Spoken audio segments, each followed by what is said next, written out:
nerds, welcome to the Nerd Rundown presents Obi-Wan Kenobi. Today's show is all about us nerding out about Jedis and Star Wars and the man himself, Mr. Obi-Wan Kenobi. I'm Darren Stemple. With me today are some of the biggest nerds I know, Jason Sparks. What's up? And Bill Poor. Hey, everybody. Welcome to the show, gentlemen. I think it's no surprise that we're all Star Wars fans here.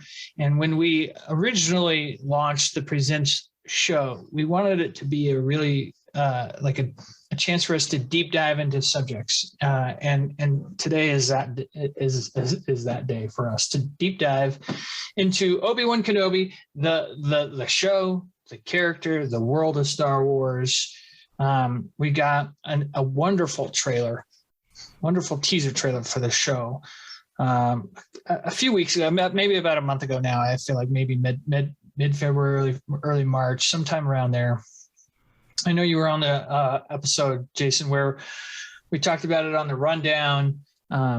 So, Bill, I know you missed that episode, so I'm very excited to hear your thoughts on the trailer. We're going to start the show off watching the trailer and reacting to it, and then we're going to talk more about it as we get through. Some initial thoughts from you guys while I pull the trailer up. Anybody have some initial thoughts on the trailer or the show?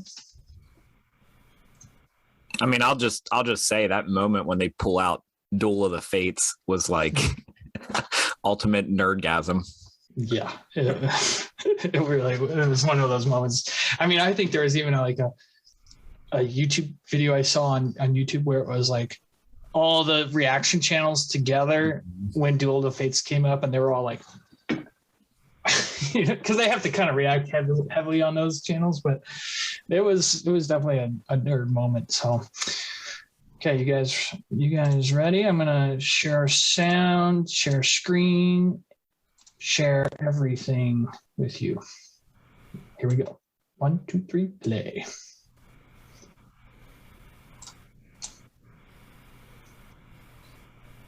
Oh, you're muted in YouTube. Yep.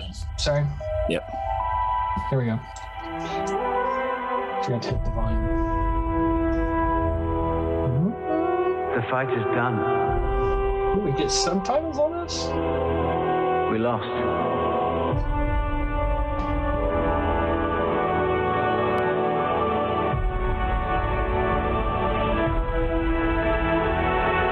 Stay hidden.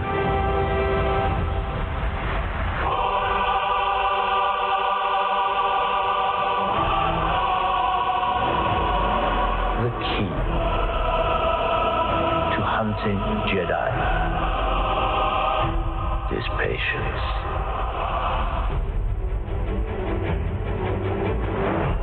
Jedi cannot help what they are. Their compassion leaves a trail.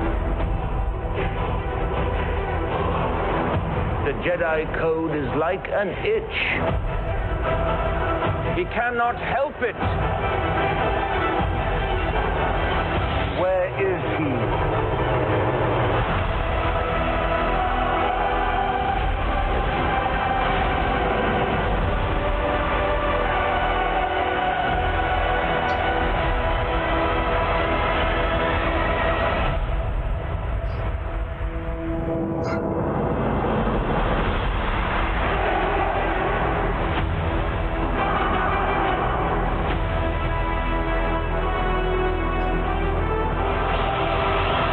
Love that part. I think that may be the 30th time I've watched that trailer. Yeah. It's definitely got other things going on. Stop. Get away from me. Okay. All right. So again, Bill, you missed the episode. We had it on the rundown. I want to get your thoughts around the trailer. What'd you think of the trailer? I mean, I'm really excited. I know everybody used to, not really quite so much anymore, hated on the prequels, but they that was my favorite trilogy. Obi-Wan specifically was always my favorite character. I think it's awesome. There's a lot of, and I hope we'll talk about this a little bit later. You guys might have some more insight on this than I do. There's a lot of hate for the look of the, I think it's the Inquisitor character, because if you go back and look, I guess the species that they are look different in the other movies. So I mean, we'll talk about that a little bit later. Yeah, but I have that as a note to talk about. For me, that didn't take away from the trailer. I thought it was awesome. Yeah, I wrote that down because I want to know what your guys' thoughts are. There is a big, for lack of better words, kerfuffle about the look of the Grand Inquisitor. So I'm wondering what you guys think about that. But we can get to that. Jason, it's been a while since you've given your thoughts. Do you have any additional thoughts, real quick, before we dive in? I mean, I think just talking about the trailer, I think that there was some really cool things that they threw in there, like with Obi-Wan watching Luke, and you can see how similar that Luke appears to be to Anakin when he was little. Yeah. And at least for me, what that kind of made me feel was like, Obi-Wan's got to be sitting there wondering whether or not Luke is going to turn into the next Vader. Oh, that just gave me chills. Fire ass take right there. So that part to me was really cool because I think it potentially tells us that, he wasn't just sitting there watching over and protecting a kid. He was also sitting over there watching potentially to protect everyone else from this kid at some galaxy. Yeah. So I think that part was really cool. The Inquisitors and the look of the Inquisitors, I don't have a problem with that. I mean, they haven't been they've been in a few things, right? But none of the major canon live action stuff. And I have no problem with them reinventing, their clothes. They still kept the Inquisitor's lightsabers the same. Mm-hmm. That the double bladed spinning. Yeah. So that's pretty sick to me. I'm glad that's in there. If they got one thing right, that would need to be it about the Inquisitor. So the Grand Inquisitor is a certain species. I forget what it is, but the species that he comes from actually is in Attack of the Clones. Mm-hmm. And it's the guy who he's talking to. It's a Revenge of the Sith. He's talking to Obi-Wan, and he's talking about what's the robot forearms? Grievous? Yeah, General Grievous. And he talks to Obi-Wan, and he goes, "He's here," and he's got like the big, long, skinny face. Yeah, they have an elongated skull. Yeah. And teeth, like ugly teeth. That is not what the Grand Inquisitor looks like in this show. So there's some inconsistency in that. I don't care about that too much. It's not like I look like you, Jason, or I look like you, Bill. I mean, humans look different from each other, and we've looked different over time. And so I'm not, Star Wars nerds can be some of the most like unbearable nerds at times. And it's just like, you guys, it's almost like you can't be pleased at times. But maybe that goes to something you said, Jason, that I'd love to have you expand a little bit more on, is Star Wars it's like an all-time love for you. And do we have so much love for it that when something new comes out and it doesn't live up to the hype that we had for it, is it because it didn't live up to the hype we had for it, or it literally isn't that good? So answer that for me. Okay, that's a tough one. I put you on the spot. Well, I think that the answer is sometimes both. Okay. But inherently, I think more often than not just with Star Wars, but with everything, it has a lot to do with what we've built up for ourselves in that universe, and all the things that matter to you about the universe, all the things that you wished would happen with it, all of the stuff, especially with something like Star Wars, where there's so much out of canon, books and audio things, cartoons that don't even have anything to do with that you really just, if this is the thing that you've read over here that makes you think something's supposed to go that direction, and they put out a movie and they didn't take those characters that direction, you're pissed off because it didn't work. Like, point is there's so much content with this stuff that it's very, very difficult to hit it perfect for every single fan of Star Wars, right? And so that's why I think that's a lot of the time why people are mad. And then of course there's, there are things that happen, like I always have a big problem with it, like even in the newer ones, like how Rey is, super powerful in the first movie, and then in the second one she like seemingly has no idea how to wield the Force, right? So it's things like that. That's not a matter of like what I wanted. That's like you guys went backwards again. Like, right. The only time that they've done stuff like that. So I do think it's a mixture of that always, but Star Wars has definitely given us some pretty disappointing things. One of the biggest ones for me was Boba Fett recently.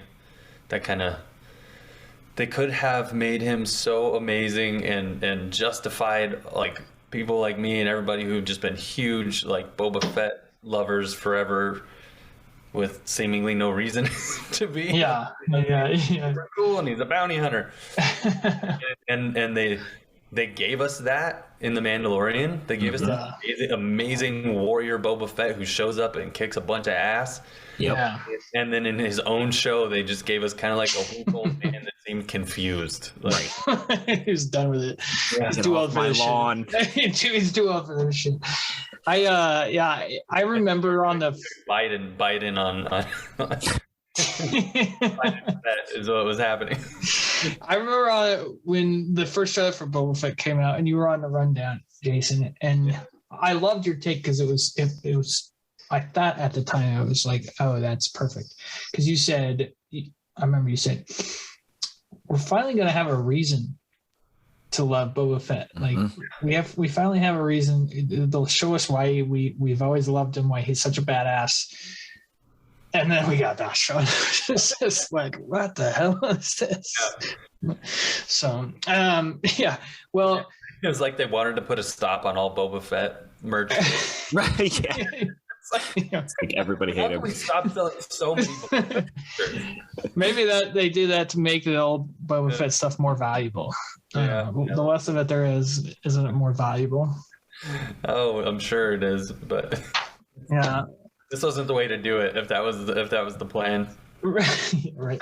Well, let's talk about young Luke. I love that take about young Luke mirroring young Anakin, and he's sitting there on Owen Lars's homestead, the Lars homestead, and he's up on the sand igloo, and looks like he's pod racing because you can see him like push forward like what Anakin does with his pod racer, and he's got the goggles that are supposed to mirror Anakin, and it really is it's really incredible to think here's this galaxy's last hope for survival from the Empire. Here he is sitting alone on Tatooine of all places, air quotes. It's an enormous thought, and the weight that is on Obi-Wan's shoulder is immense, and I can't like the final scene actually in the trailer where Obi-Wan looks up, you can see what it like, you could see that weight on his shoulders. And they always talk like presidents go into the Oval Office and they have like no gray hair, and then after 4 years they're all gray. So maybe this is like what really turns Obi-Wan to Alec Guinness in 10 years time. But I don't know, Bill, tell me what you think about the massive weight of unbearable talent. No, I'm talking the massive weight that is on Obi-Wan's shoulders. I really I appreciated Jason's take, because up until that point, I never thought about it like that. I sort of thought, they were paralleling the whole Qui-Gon Jinn, when he first meets Anakin, and then eventually Obi-Wan Kenobi himself. But I never thought of it as, here's a guy who watched someone that he deeply cared about become pretty much the worst thing in the entire universe, the galaxy, and you're right. I mean, he is. I sort of originally looked at it as like this endearing moment, when in reality, you're right. I mean, he could be watching his next greatest failure, which is really makes you think about that. And I think that adds kind of a cool aspect to the show that I had never even thought about before. Yeah. I mean, it really is the central theme of the show, that burden that he's carrying. And in the show, I think, you can see Obi-Wan on a different planet. So it's obvious he's got to leave. And the biggest question coming out of the show, or at least out of this trailer, that is unresolved, that we'll find out why in the show, is why does he leave? We talked about some theories on the rundown when this came out, but I want to kind of dive into that a little bit more. What are some theories you think are why they would have Obi-Wan leave Luke alone on Tatooine? Jason? Man, that is such a tough question. It could be anything. I'm giving you all the tough questions. Well, no, I mean, it's just the fact that, I mean, he could be going to deal with something that's going on with Leia potentially. He could be going off to my biggest honest guess is it's probably going to have something to do with fighting the Inquisitors. That's what I think it's going to be. I think that he's going to have to go try and he's going to have to get out of there, so that trail that they're saying that a Jedi leave is no longer there with Luke, so that he's not leading them to Luke. So I think he's going to have to get off-world, go somewhere else, get found there on purpose, and maybe even like either battle and win, or somehow fake his death so that he can go back and everyone thinks he's just gone.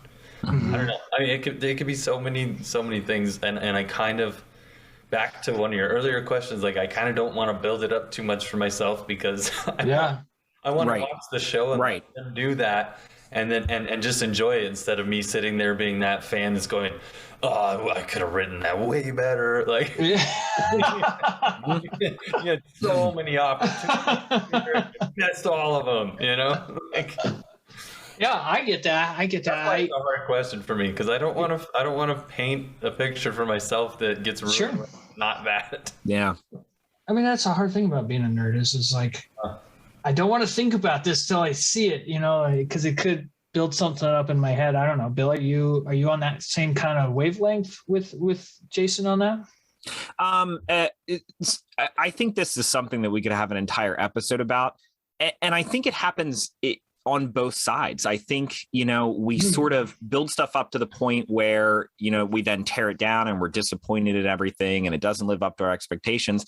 But then there are also an entire group of fans out there who do the opposite, where they're infallible. They can do no wrong. They could put out, dog shit essentially. And they think it's the greatest thing ever. So we've, as a society, I mean, we really just like split into these two extremes, one way or the other. And like Jason said, it's hard to keep yourself in the middle and be excited, but not go in with these unrealistic expectations that just nobody or nothing could live up to.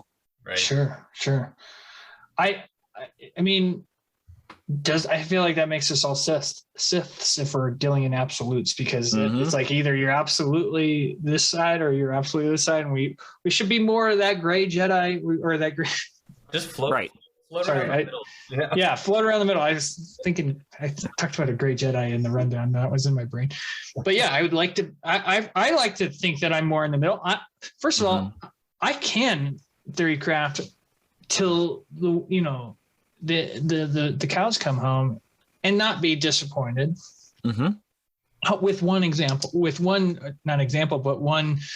asterisk in my nerdum is Last Jedi. I really built up a lot in my head about that, and it didn't turn out to be true. And I don't know if I'll ever get over that, but I think I learned a lesson from that, to just not build, like, go ahead and build it up, but don't make it like it has to be that. So yeah, and I think personally, I mean, the act of sort of theory crafting is fun, and it's more time that you get to spend in this world, and I think it's great.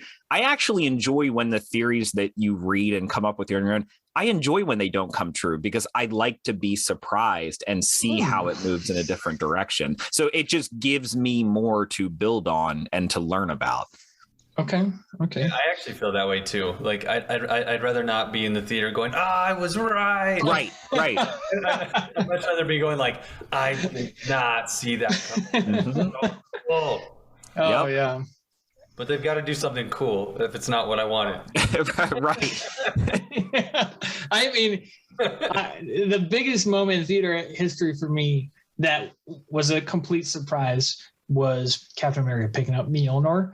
And I don't know if I'll ever experience a nerdgasm like that ever again. But so I get what you're saying. Like, I want to be surprised. That is absolutely the best feeling. I mean, think about the end of Mando season 2. Not knowing Luke was going to show up. I know, man. That was so unreal. Yeah. I get a little emotional thinking about it, because it really was an emotional moment. Like, watching that was what I wanted out of Last Jedi. I wanted black suited Luke Skywalker to show up and dominate, and so I finally got that, and it was everything I ever wanted it to be. I have a off-topic, on-topic question for you. Go ahead. Did you think it was amazing that they did like a CGI Luke and Mark Hamill did the voice for it? Or would it have been cooler to just cast a new actor who was age appropriate to play the like where it wasn't going to be CGI, just like let a new person be Luke, right? Which version of that is cooler to you? I would have preferred them like bring in Sebastian Stan and do hair and makeup and make him look like Luke, and I would have been perfectly fine with that. Right. I didn't need a CGI Mark Hamill coming in and talking. It was cool to hear his voice, but with CGI, what can happen is it like takes you out of the moment, and a little bit after such an incredible moment, you don't want to be taken out of that moment by like, I am Luke Skywalker. So I would have preferred bringing in somebody to take the place. I don't know. What about you, Bill? This is a huge rabbit hole. I was literally watching YouTube videos about this the other day, because think about the implications that it has when you're doing this digital de-aging, or even like the deep fakes that happen now. Yeah. You can have actors that have died years ago, and now this company just is using their, pre-recordings or, their with Grand Moff Tarkin. Remember? Right. So I don't know. I mean, I could go either way. I think the CGI was distracting, but I also just love Sebastian Stan. And when you put pictures of him next to, I know it's incredible. It's it really unreal. It's unreal, crazy. Yep. But yeah, I don't know. I could go either way. It doesn't ruin it for me, but I would have been fine if they threw somebody else in there. Yeah, I actually, I definitely got super excited when I heard the voice and it was Mark Hamill and you knew it, and that was amazing. But so it didn't, like you said, Bill, it did not ruin it for me. But I do think that I would have preferred if they just cast a new Luke and let that happen, because of course, moving forward, if we want to if Star Wars is going to continue to do what they're doing, which I do hope they do, if you want any more Luke stories, at some point it's just going to have worked out better to have somebody new cast, right? Or even let it be the send-off. Let it be Batman, whenever it comes up that you're going to do this movie, find the right person to do it, right? And absolutely the same person, because Luke Skywalker is a character. It's not an actor, right? Right. So, are we sure about that? I don't know. I think it's the smartest or the dumbest thing I've ever said. and it's on video. Yep. And it'll be on the internet soon. I mean, was it Boba Fett? It was Boba Fett when they improved on the effects, and it looked much better this time around in the Boba Fett show. Well, and that's one of the things I actually love, because didn't they hire a guy who like posted a video of like, hey, look what I can do? He did a deep fake, a much better deep fake version of what they had. So they hired him. Gosh, what was his name? I don't remember his name, but he got hired, and so he did the special effects for it, and they synthesized Mark Hamill's voice for the show. But again, it just goes back to, you've got this amazing dark hole of storytelling that you can create with Luke Skywalker, and it's just going to make more sense to bring in, Sebastian Stan to star in that Disney series. And he's come out, Sebastian Stan. It's not like Sebastian Stan's like, I don't want to do that. He's like, I'm just waiting on the call. No. Yeah. I'm just glad that they're not deep faking Mark Hamill all the way down to the 8-year-old version of Luke Skywalker sitting up there. It's like 8-year-old Mark. Maybe they did. We haven't seen his face yet. Right. That would be creepy. You never know with Disney. That'd be something that I would love if it got posted on YouTube, but but not if they actually yeah. Like that happens. Be like, I can't even take this show seriously. Why are you doing this? But I would love somebody with amazing skills to go make that happen and just. That would be amazing. In fact, the Adam Project, that kid looks a little like a young Mark Hamill, I feel like. And maybe he was great in that movie. I would like to see him get more work. So young Luke, it's this burden. And, like I said, that last scene, you could see him look up, and you can see Obi-Wan's face just have so much stress. But it's also a stressful time in the galaxy for other Jedi who are out there, because we know there are other Jedi that survived the purge. Mm.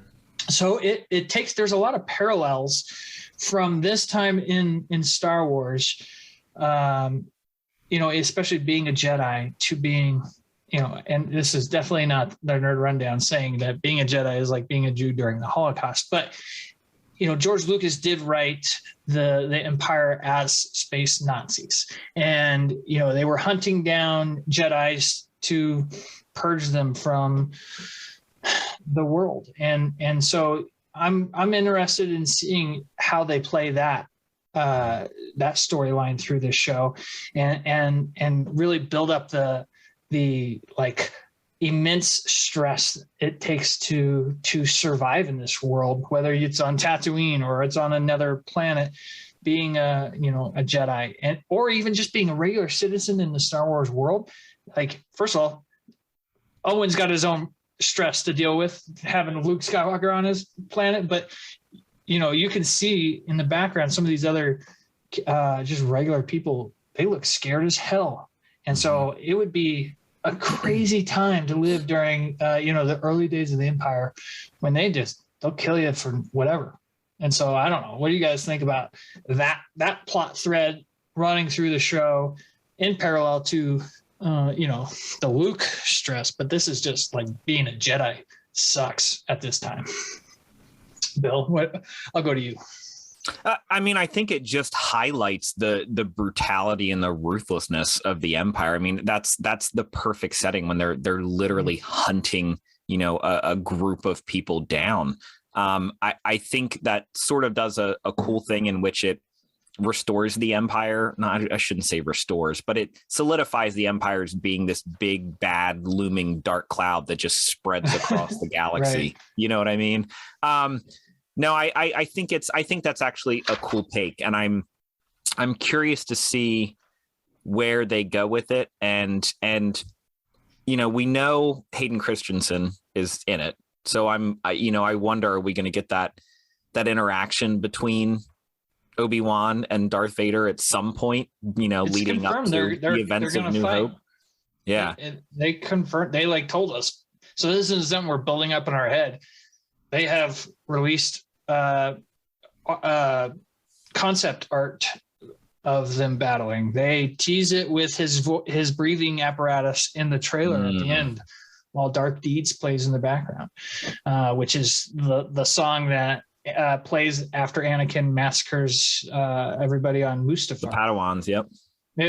Not the Padawan, but not the Padawans.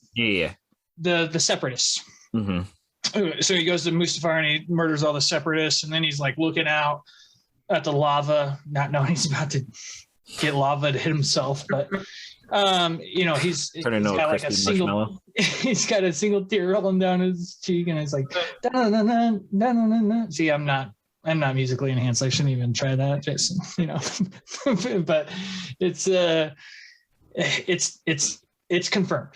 Vader is returning, and they are bringing back Hayden Christensen, and they're not bringing back Hayden Christensen to walk around in the Darth Vader outfit, Jason. So, right. Why is Hayden Christensen coming back? What is this, flashbacks? Are they doing Force ghosts? What do they got? What do they got, Jason? But who knows, man? I don't even like. I know. I keep asking you to theory craft. You don't want to theory craft, I do, but like, I don't know what they're going to use him for. If he's not walking around in the suit, and if he's not doing the voice inside of the suit, it's got to be it has to be flashbacks, right? Because unless he ends up taking his helmet off during the series. And it's Hayden Christensen's. Look at what you did to me. Right.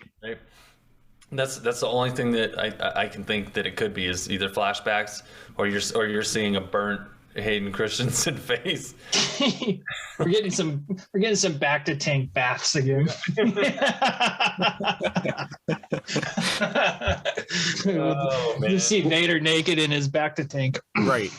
Well, something off topic, but sort of on topic. Somebody posted a video where they stitched together Hayden Christensen in the original trilogy saying, "May the Force be with you," and then it fades into him just recently saying, "May the Force be with you." And man, he got old. I mean, it is really to look at him then and now is just like, it blew my mind. I didn't realize how much time had actually passed. It kind of gets you, because you're like, these actors, we've already lost Star Wars actors, but they're not going to be around forever. True that, like that. And gosh, when was 2005 was when Revenge of the Sith came out, and because of these movies, Hayden Christensen was like, I don't want to do this. Like, I don't want to act. The backlash really was too much for him. And he's been in some projects here and there, but nothing big. He's a really good actor. Like he has proven himself to be better than he was in the prequels. And George Lucas, God love him. I mean, he gave us this amazing world, but shit, man, that guy cannot write, on his own. He doesn't know how to write love stories. He doesn't know how to write, really human characters. I hate sand. It gets everywhere. It's coarse. Kiss his sister. Do that. Exactly.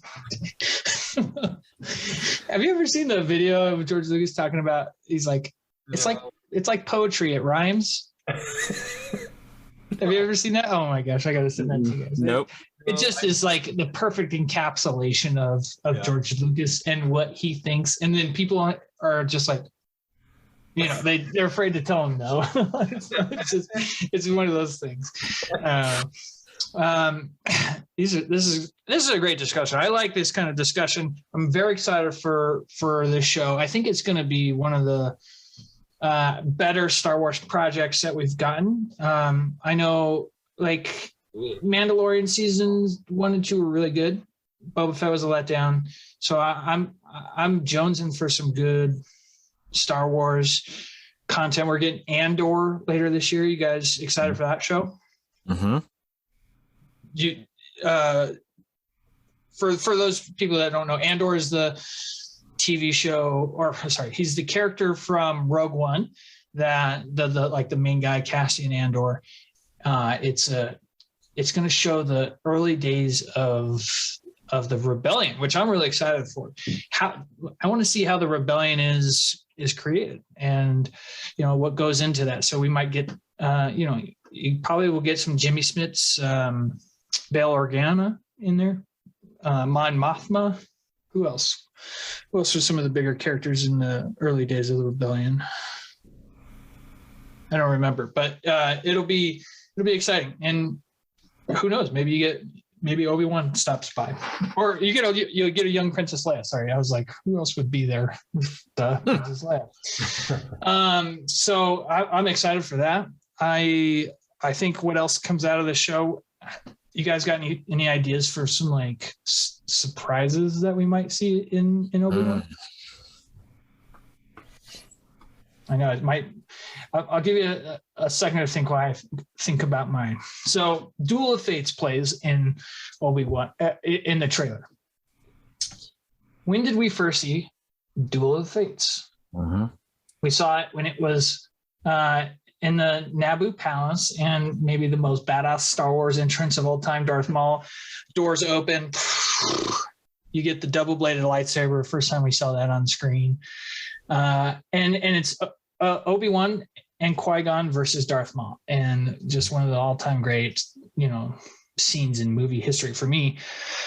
So I think when you play Duel of the Fates in the trailer, you're teasing a possible return of two characters. One, Qui-Gon. There's some hints at the end of Revenge of the Sith that Obi-Wan learns how to commune with his former master. And then, Darth Maul and Obi-Wan, that's like a duality that is resolved in Rebels, but it's Rebels happens after when the show's supposed to take place. So maybe there's something there. Who knows? I would love to see either one, both, or if none of them show up, I'd be fine with that. Well, that's what I was going to ask him. Maybe Jason. I mean, I didn't watch the animated stuff, but I know just from, just speaking with people, I know Darth Maul makes a comeback. Where does that fall on the timeline? Is he still alive at this point? Right now, I think he should still be. Well, actually.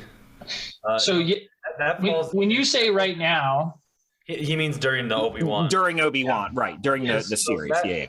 It is alive. It comes before this series, because this happens when he comes back when Anakin and Obi-Wan are still rolling around together. Okay. Right. He does come back. He survives. I'm positive he comes back, and then he trains Savage. Yeah. Mm-hmm. But I'm trying to remember and get it straight in my head whether. Did he come back in Rebels, or did he come back in Clone Wars? He came back in Clone Wars. Then he also came back in Solo, the Star Wars story, which takes place 2 years before Obi-Wan. So he's in charge of the Crimson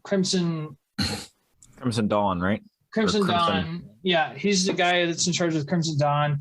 He eventually gives off control of the Crimson Dawn to Daenerys Targaryen's character in that movie. Daenerys Targaryen. I mean, burn it down. So I don't know how this is gonna end. Yeah, not the greatest idea. Could still be alive is the point. Right. And when he battles Obi-Wan on Tatooine, and Darth Maul's story ends in Rebels, mm-hmm. He's Alec Guinness Obi-Wan. So I know that's not necessarily like the greatest case for if he's alive during this show, but to go from 2 years before Obi-Wan in Solo to Rebels, which I feel like doesn't Rebels run congruently? I don't obviously know the exact timeline, the exact window of time, but Rebels should be running somewhere around what's going on with Obi-Wan. Yeah. So who knows? But it should be somewhere around there, because you're only talking about what we're 8-10 years after. Yeah, it's 10 years after Revenge of the Sith, 9 years before A New Hope. Right. So it should be in there because at this point, like if you watch Rebels, this is when Ahsoka is now out on her own and around, and so looking for Ezra. Yeah. So that this is when she became Fulcrum. That's right.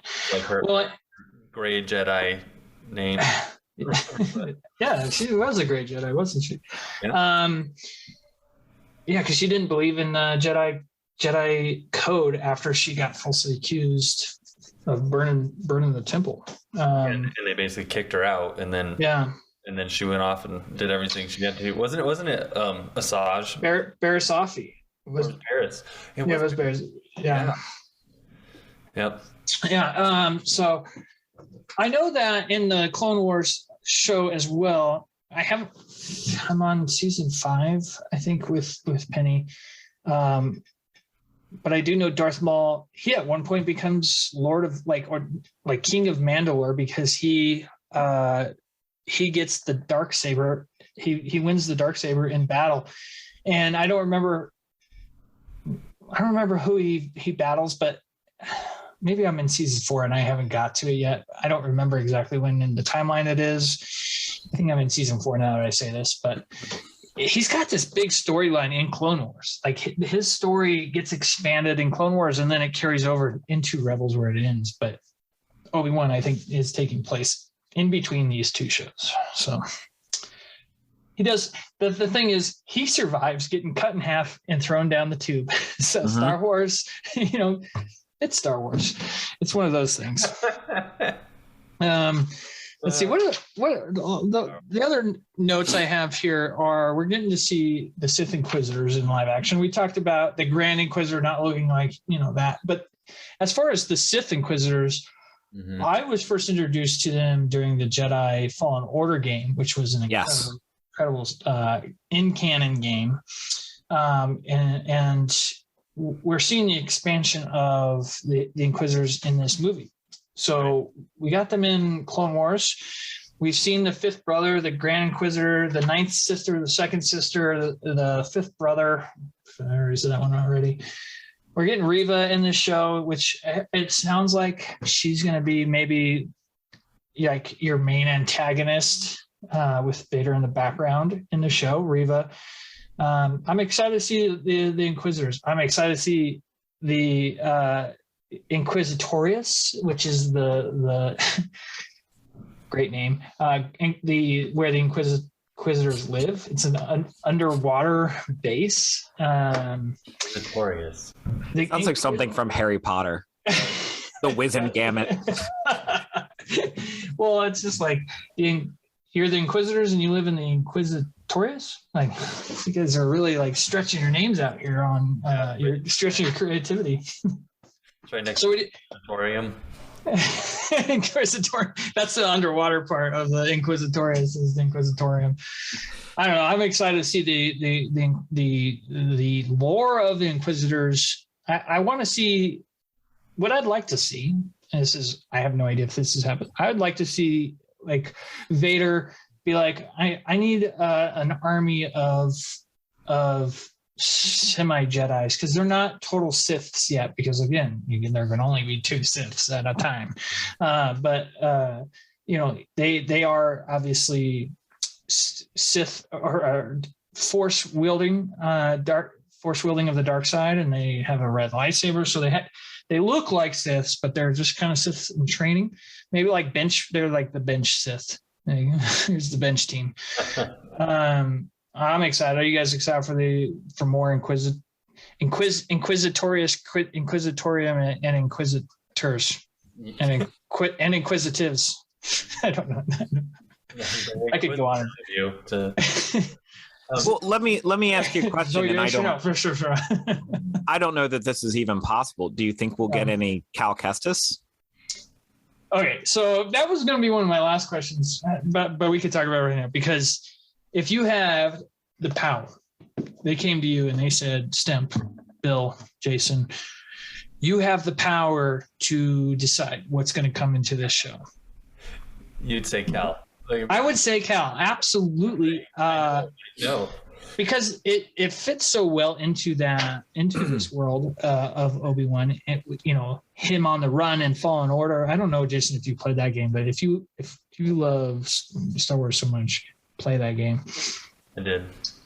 Oh, good. Okay, so you know what we're talking about. So Cal is on the run in that show or in that game, and it fits within this world. So it would be, and you already have a really good actor playing that in the video game that you can easily adapt into live action. So it's not like this is like Star Wars nerd theory crafting, like some big theory. Like this is easy. And if it doesn't happen, I'm not gonna be like, well, I could have wrote Cal Kestis into this way better. But so Stemp, let me add a little more fuel to your fire. So Disney recently added at Savi's workshop, which is where you can build your own lightsaber. They added Cal Kestis's lightsaber. Nice. And we know Disney doesn't do anything unless it's going to make them a ton of money. And I can bank on Disney not planning on him being well known just from people playing a game, which makes me think that he's got to be introduced sooner or later in order to build that popularity. I mean, that was a specific choice. There was a reason behind that choice. It's $1 billion game. I mean, it's pretty popular. It's one of those things that's like, it was the fastest. I can't remember if it was the fastest video game or just Star Wars game, but it was one of those two. It was one of the fastest selling video games of all time to $1 billion. I think maybe it was just the fastest game to $1 billion. I don't know. So there's a lot there where it's like, I mean, he deserves his place in Star Wars lore, and one of the, if not the coolest thing about that video game is the ability to create your own lightsaber in that game. But colors, handle, all that cool stuff. You can make it double bladed if you want. So it makes sense that in that workshop, they're like, this is like one of the biggest lightsaber things out there in Star Wars. Let's put it on here. But I'll buy into that theory. So it just is so easy. You already have the actor that can go into live action. It's in canon. It makes sense. So it's the timing for me. Yeah. Why very specifically was it now? This game has been out for a really long time. We're getting ready it was like recently it was literally like I think last week or the week before. Oh, now you're starting to. And they posted a picture of the actor. Now I'm getting an Obi-Wan. Thank you, guys. They posted a picture of the actor actually holding his lightsaber in front of the Millennium Falcon in their I can't remember what it calls that area. So Galaxy's Edge, I think. Yeah. That too. Galaxy's Edge is what it's. Yeah. I play that Star Wars Galaxy of Heroes game. Oh yeah. They pretty much tend to release every character that is going to be in things, and occasionally there's somebody that comes after they show up, but they've over the last month and a half they've started releasing all of the Inquisitors but they have not added Cal. Okay, so we got competing theories here. which I hadn't actually looked into whether or not they're going to be if there's been any announcement of that. But that's actually somewhere that I would kind of go look is the forums about Star Wars Galaxy of Heroes, because in general, if they announce and release a character, it's for exactly what Bill was saying, where it's like they're releasing this because you're about this character and everyone's gonna watch them, right? Because the weren't big enough to release into this game until now that they're showing up in this trailer. Yeah. So that makes sense. So check the forums just to see when they announce that they're going to put him into that game, and then you'll know. That is interesting. It's good to know, Jason. That is very well. That goes to our Mara Jade conversation that we had a while back, Jason, about she got added into the game. She did. Added out of the random clear blue, right? Mm-hmm. Or it was right after somebody got cast in Star Wars, but we don't know what she got cast as. Right? Yeah, that was it. And we were talking about what. Yeah. And then we discussed the fact that they had just put Mara Jade into the game, which same thing. So far, it pretty much always lines up with an actual cinematic release, right? Yeah. It was somebody got cast in the Ahsoka show. Was it Mary Elizabeth Winstead? I think it was. Yeah, I think that. Yeah. Anyway, all right. Well, great question.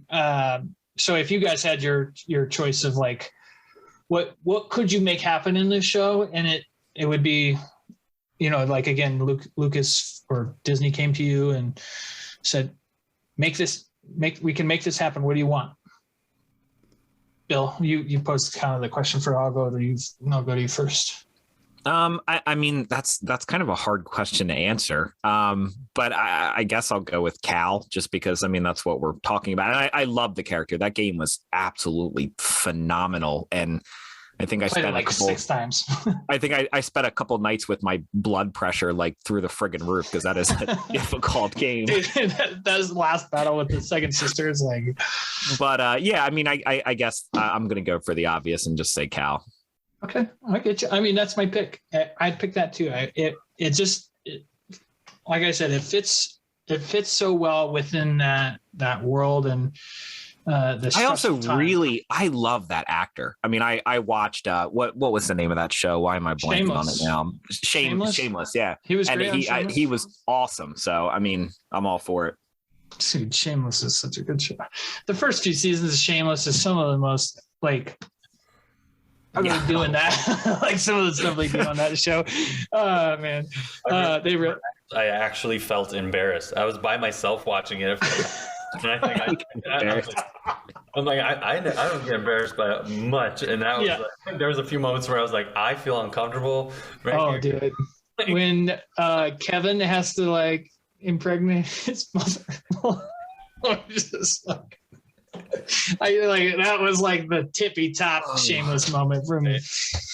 Hey, Steph, I'm going to change my answer. I want him to bring Sydney Sweeney into the Star Wars universe. There you go. Who would she play? Beats me. It could be anybody. I don't care. Sydney Poor. That's her character name, Sydney Poor. Bill's wife. Jason, I would love Sydney Sweeney in the Star Wars. Okay, it's a little bit, I don't know. Well, here it is. It's out there. I would like for them to, with all the Inquisitors and all this Sith stuff going on, I would like somehow for them to hit a Sith history moment where they start talking about some of the great Siths from the past, and I would like them to introduce like to the general public Darth Revan, because I would like somehow that intro to turn into like for them to go back and do like a whole Sith, like a whole series of the Sith Empire, because I mean all that's way before this. Yeah. But for them to go back and, I'd love to see Malik, and there's so many amazing characters from that time, dude, and we haven't gotten to see in any films that I think would be. I know that's a totally random answer. No, it's not. No, it's not. That's awesome. That is awesome. It's so cool. That's some of the. Go ahead, Stem. No, you go ahead.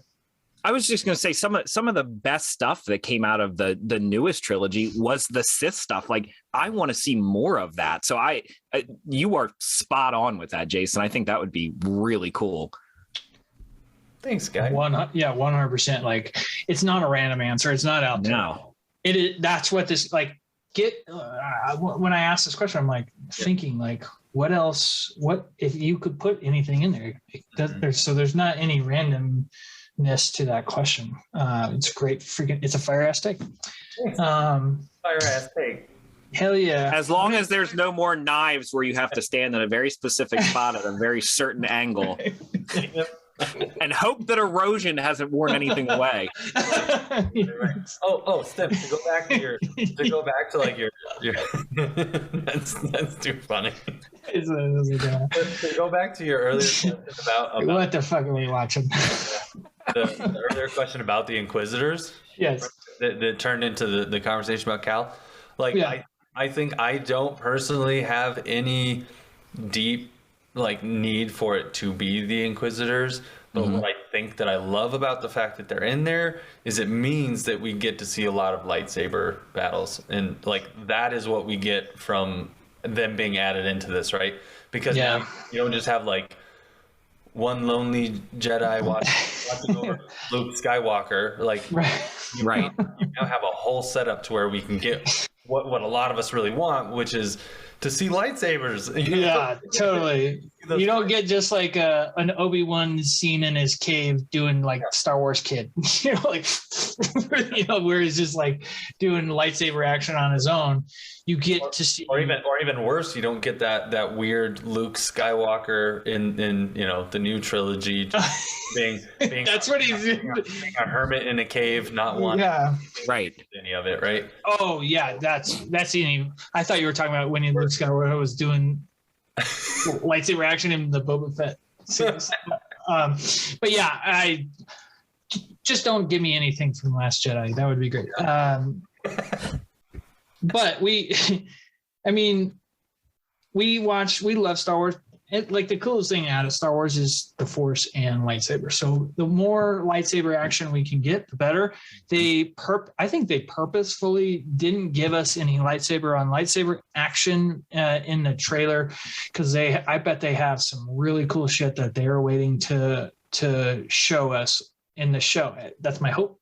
I think you've got one of the better lightsaber fights of all time with Anakin versus Obi-Wan at the end of Revenge of the Sith, and we're supposed to get more of that.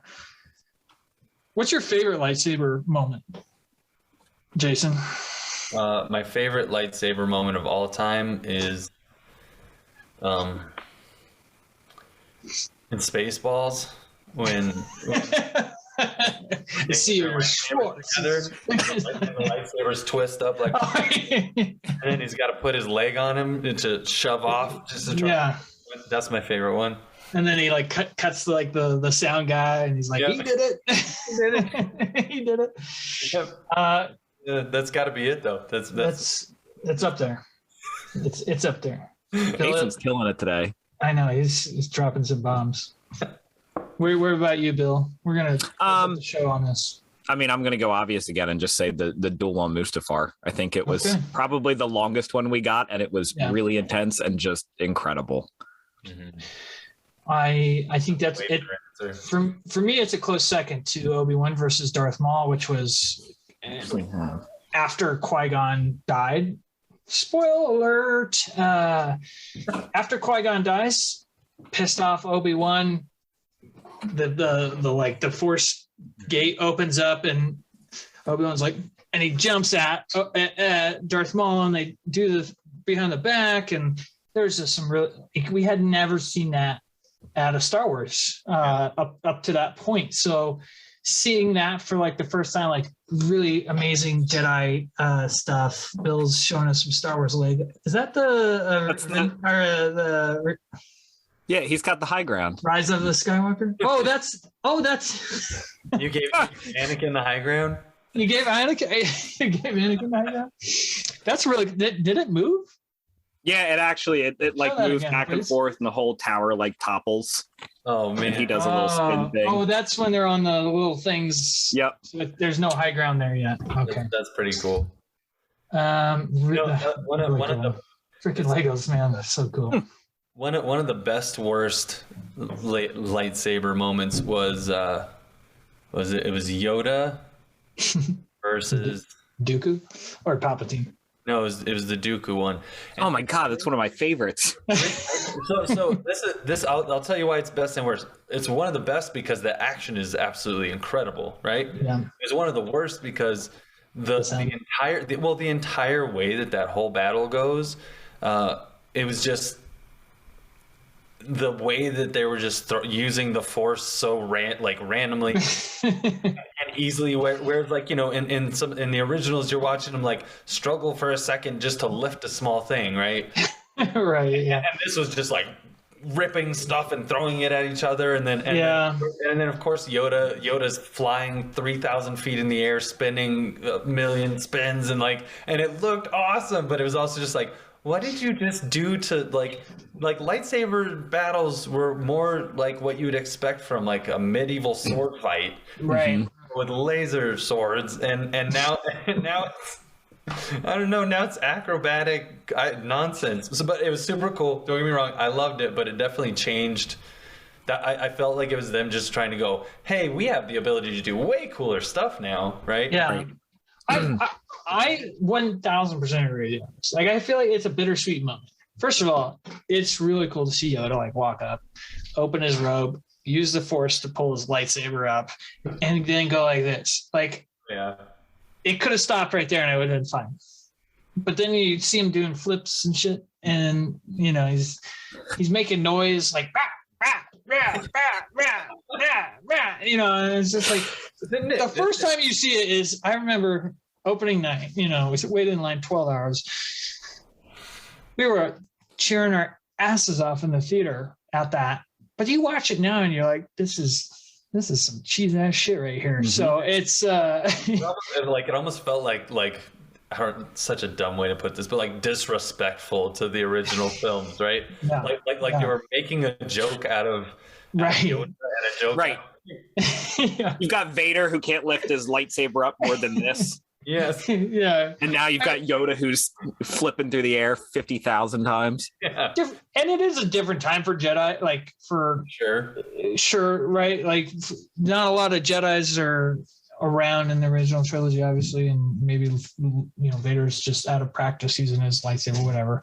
You can make, like, I think, was it you, Jason? I said I like hearing people make excuses for their loving franchises, but right. Because it was a lame ass excuse I just made, but it is it's justification for me. Where was I going with this? But what bugs me is like, Dooku, you're going up against Yoda, right? You don't think he has the upper hand here? Like you're going to shoot some lightning at him, and he's not like, what? He's going like it's going to make Yoda, like, you're going to defeat Yoda with lightning. Like, he hasn't figured out how to. He's 800 years old. He's read the books on how to defeat Force lightning. Right. So it was cool to see him fight, but even if you think about it in terms of like what Yoda was capable of doing, and then he trained Luke to also technically be one of the strongest Jedis in the history of Jedis, and Luke, what he's capable of is like the tiniest fraction of the stuff that Yoda's doing in that. Yeah. It's like so when you really start to compare those things, they just don't. It's not an even field, and I'm sure that it was because they could do more stuff now, right? Yeah. They were like, look what we're capable of. This makes totally. But it's like you can't even look at these two characters and weigh them when we try to have those discussions. Like, who's the strongest Jedis, and like. I don't know, man. It depends on how new the movie is. Right. Yeah, because A New Hope, Obi-Wan is a bitch kind of, really? he barely beats that guy in the cantina. He's like, that's how he swipes his lightsaber in that scene. Yeah. Man, it's been fun diving into Star Wars and nerding out with you guys. I'm excited for this show. I was like, the announcement came out this week that it's delayed. Like you said, Daddy Ewan McGregor, Bill. Daddy Ewan McGregor had a video, and he's like, "Hello, Star Wars fans," and that sounded like a Mexican Ewan McGregor. But he gets on the video and he's like,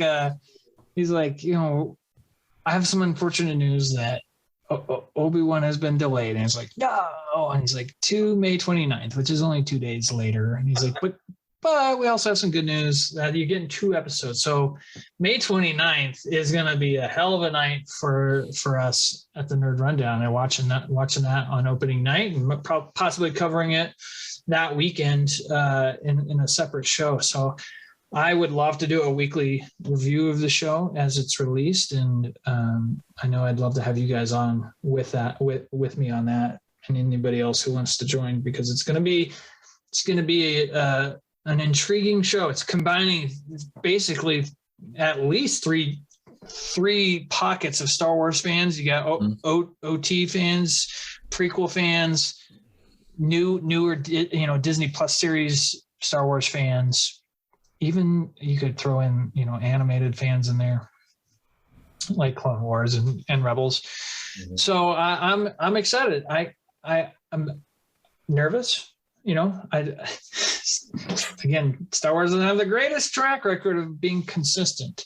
And here's possibly my second favorite character of all time behind Luke Skywalker.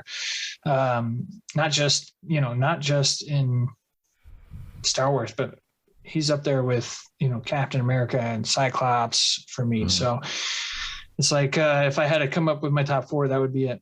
And Spidey's a close 5th. So I'm excited. Final thoughts from you, Jason, on Obi-Wan Kenobi? Not without starting another half-hour conversation. Exactly. I don't think I've got anything other than I am very excited for it to come out and see what they came up with and decide how I feel about it once it's actually played out. It's gonna be pretty cool. Yeah. Oh yeah, Bill. Just hoping he doesn't get the Boba Fett treatment. That's all. Here's fingers crossed on that. Fingers crossed on that. If I see a biker gang, I will come through. Oh, Jesus. Yeah, no more scooters, please. Hopefully Obi-Wan just slices them in half or something. Get out of here. And that's what brings the Inquisitors. Yep. All right, guys. Appreciate you joining us. You're on Presents. And to all of you Star Wars fans out there, if you have thoughts on the show, come on YouTube, like and subscribe if you haven't already, and let us know what you think about Obi-Wan Kenobi, what your thoughts on the trailer, on the upcoming show are.